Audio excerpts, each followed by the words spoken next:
dans le prochain épisode de Un si grand soleil. Tandis qu'Eve et Virgile sont sur la bonne piste, Thaïs et Kyra se font pincer. Attention, les paragraphes qui suivent contiennent des spoilers sur l'épisode d'Un si grand soleil diffusé demain soir sur France 2. Si vous ne voulez rien savoir, ne lisez pas ce qui suit. Vendredi 28 avril 2023 dans Un si grand soleil. Eve et Virgile sont sur la bonne piste dans la matinée. Eve reçoit un appel de Charles qui l'informe que Stephanie Burton a été suspectée dans une affaire de dopage d'animaux de course il y a quelque temps. Sans attendre, Eve rejoint Virgile et le met dans la confidence. Comme la professeure de français pense que Stephanie Burton a pu doper les taureaux de la manade, Virgile répond que cela coïncide étrangement avec ce que lui a dit le mari d'Aline. Selon lui, Fred Sauzet était prêt à tout pour rendre les taureaux plus combatifs. Une source de conflit entre Aline et le propriétaire de la manade.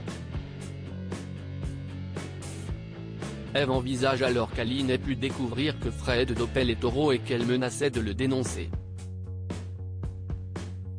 Celui-ci l'aurait donc éliminé pour la faire taire. Ce scénario étant plausible, Virgile se rend à la manade dans l'espoir d'en apprendre davantage.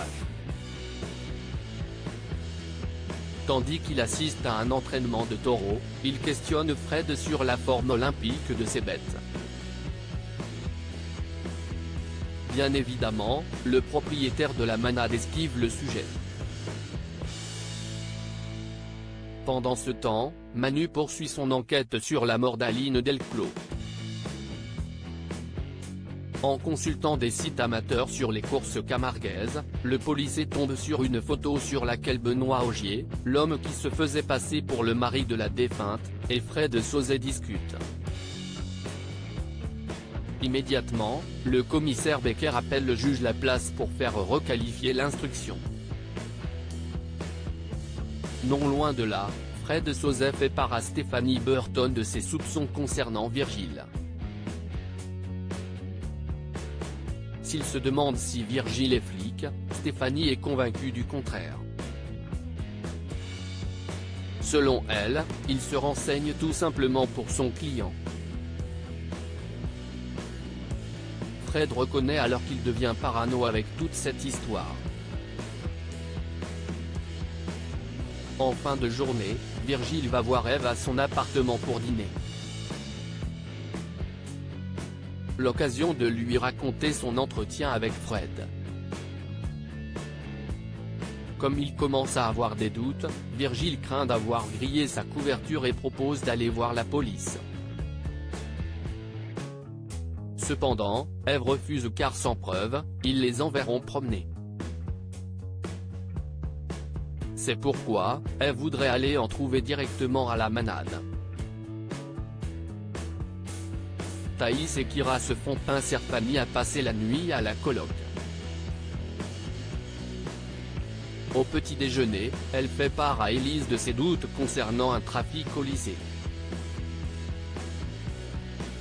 En effet, la professeure de sport a surpris Kyra et Thaïs en train d'échanger des flacons contre de l'argent au sein de l'établissement. Bien que tout porte à croire qu'il s'agisse d'un trafic de drogue, Élise ne peut malheureusement rien faire sans éléments concrets. De son côté, Thaïs est déterminée à recruter de nouveaux vendeurs pour Tip Green et souhaite que Kyra se joigne à elle dans cette nouvelle aventure. Cette dernière accepte et propose d'appeler Jules pour le prévenir. Toutefois, Thaïs n'est pas dupe et a très bien compris que Jules troublait son ami. Kyra a beau le contester, Thaïs affirme que le jeune homme l'aime bien.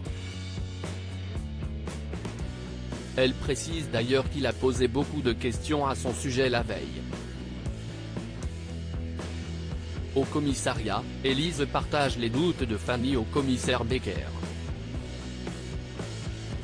Même si elle n'a pas la moindre preuve formelle d'un trafic au lycée, elle souhaiterait malgré tout mettre en place un système de surveillance.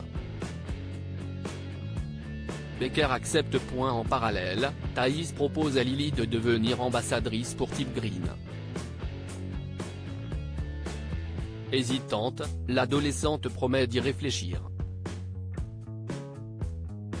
Non loin de là, Thierry et Élise arrivent au lycée et commencent à observer. Il ne faudra pas bien longtemps à Thierry pour apercevoir Thaïs et qu'ira échanger des flacons contre de l'argent. Après avoir prévenu Élise, ils interpellent les deux lycéennes. En fouillant leur sac, ils découvrent les fameux flacons et demandent ce qu'ils contiennent. Thaïs explique alors qu'il s'agit de compléments alimentaires naturels. Plus tard, Thaïs et Kira sont convoqués dans le bureau de la proviseure. Bien que la police ait confirmé qu'il ne s'agissait pas de drogue, la directrice leur rappelle qu'il est strictement interdit de vendre quoi que ce soit dans l'enceinte de l'établissement.